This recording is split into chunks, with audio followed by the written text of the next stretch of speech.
More than 200 years ago, Haiti won its independence from France in a slave revolt. It is the only time such an uprising led to the formation of a country.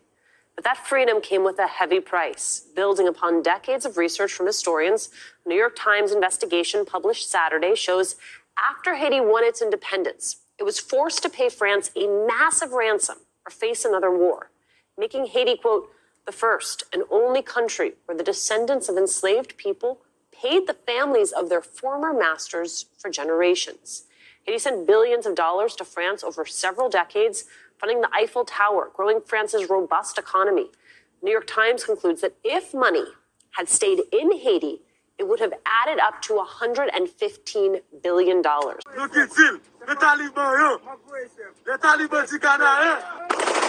Assault rifles on city streets.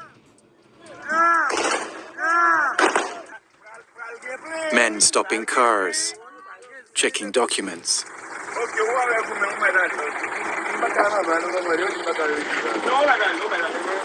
Taunting the authorities.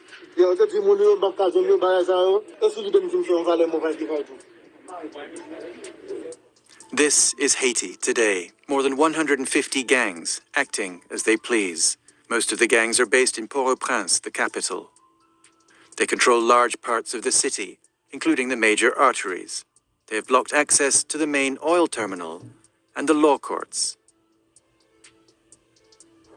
Massacres, stray bullets, kidnapping. The biggest victims are ordinary Haitians.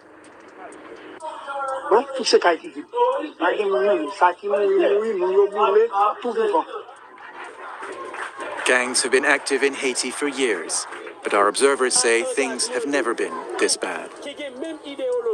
They're not afraid of the police. They're not afraid of anyone. They're not afraid of the law.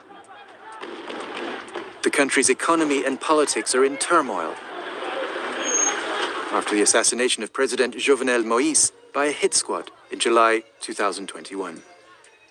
Prime Minister Ariel Henry is in charge, but has little public support. Why are Haiti's gangs so powerful? And what are the authorities doing to stop them? The France 24 Observers team put together this report using amateur images and first-hand accounts from ordinary Haitians, most of them anonymous, to protect them from reprisals by the all-powerful gangs.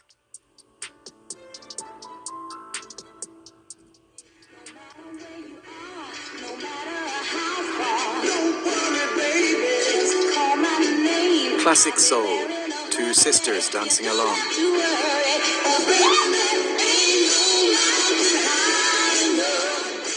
This video went viral in Haiti after their death in August. Sherwood Sonji Desenclos was 28. Saraji Desenclos, 24. They were killed along with their mother, Josette Fils Desenclos.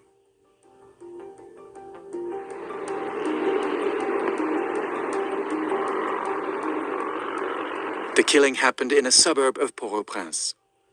They were killed on their way to a university. They came under attack by a gang known as the 400 Mawozo, the 400 Mawozo.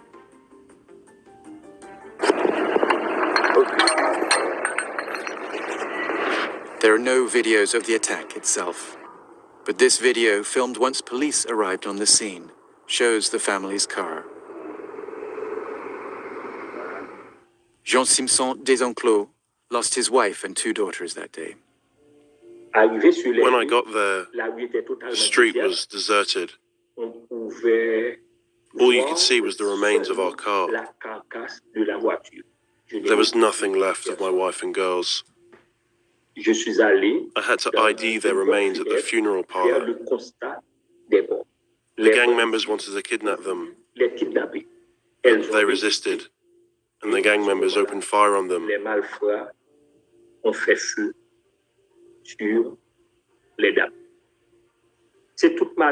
My whole life went up in smoke. My whole life. The crime shocked the nation and got a pledge from the Prime Minister. I am disgusted by news of this killing of our countrywomen by armed bandits. It renews my determination to do all I can to fight this crime wave. Such reactions from the government are rare. The authorities are often accused of standing by as gangs commit massacres on a huge scale. Between April 24th and May 6th, the 400 Mawozo fought a bloody battle with the rival Chamechon gang.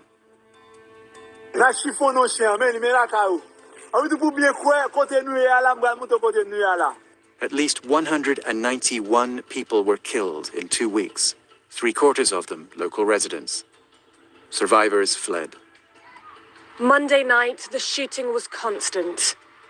We decided to leave on that Tuesday. The police came in just after we left.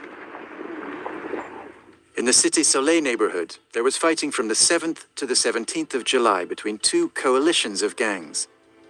G9 en famille et alliés, the G9 family and their allies, led by a former police officer known as Barbecue, and the GPEP coalition, led by T. Gabriel, Little Gabriel. More than 300 people were killed. Residents fled because of the violence and the accompanying shutdown that left their neighborhood cut off.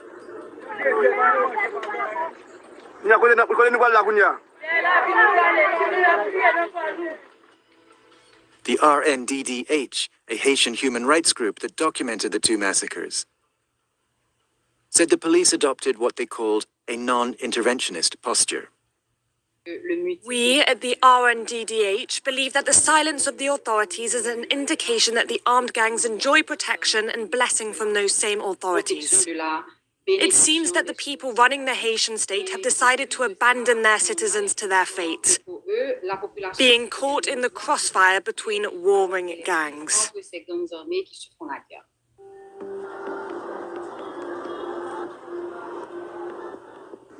Qui date où tu prends balle là? 3. Qui la joue? 15 ans. Qui soit à faire dans le moment où tu prends balle là? Pas de ma descendre. Je sorti un bon bail dans le dos. On marche escalier? Oui, je sorti un bon bail. This teenager was hit by a stray bullet. She was interviewed by our observer, one of her neighbors in the Solino neighborhood. There's no actual fighting in Solino, but there are often stray bullets from fighting nearby. Some people hide under their beds to protect themselves from bullets that come through their roofs. Most of the roofs are made of corrugated iron, and bullets can get through easily. Residents of Solino have been injured and even killed. One of my friends was lying in bed when he felt something hot fall on his leg. He saw it was a bullet. When he tried to find where it came from, he saw a hole in the roof of his room. A few days later, we were hanging out in the street, having fun, when we heard a noise and found another stray bullet on the ground. We showed photographs of the bullet to an expert in ballistics, and this one. High-velocity rounds that can kill at 1 kilometer. They are intended for military weapons. The gangs proudly show off such weapons on social media. Here, an M16A2.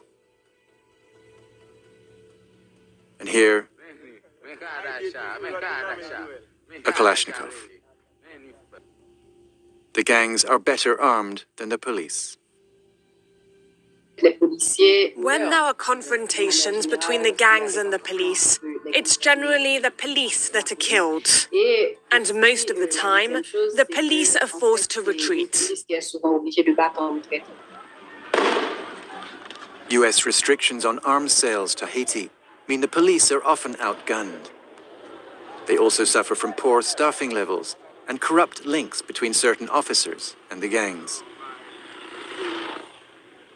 As for the gangs, weapons are easily available on the black market, most of them from the United States. And the gangs have plenty of cash. One of their main activities is kidnapping for ransom.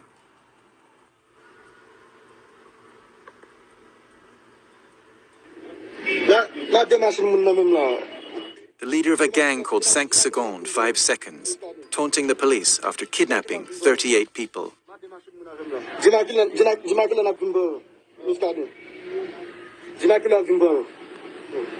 One of our observers, whom we'll call Patrick, was kidnapped in the west of the city. He was coming back from work when armed men forced him into a car and took him to a cell. When I arrived in the cell, there were 10 other people there, also being held for ransom. They started beating me on the 5th day. They even put a gun in my mouth. There were constant threats. I was scared they'd kill me. Between January and September 2022, 755 kidnappings were recorded in Haiti.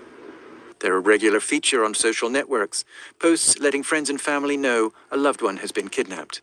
People from all neighborhoods and all segments of society are targeted. I had to make an initial payment in dollars and in the Haitian currency, gourds. Then another payment, this time in dollars only. It wasn't $10,000 or $20,000 or even $50,000. No, it was a lot more. We had to negotiate. From a total of X dollars, we eventually got to a payment of Y dollars. Patrick was freed after spending more than a month in captivity. Like other kidnapping victims, he declined to say exactly how much was paid for his release. Many kidnapping victims turned to their family and friends for help.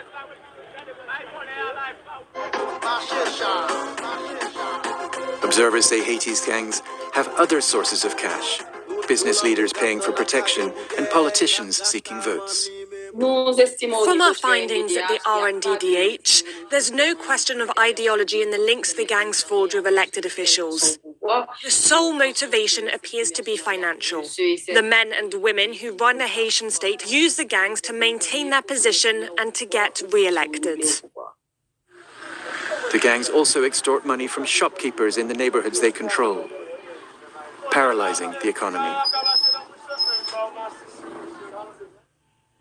Thousands of Haitians have taken to the streets, fed up with soaring prices and rampant crime, and calling on Prime Minister Ariel Henry to step down.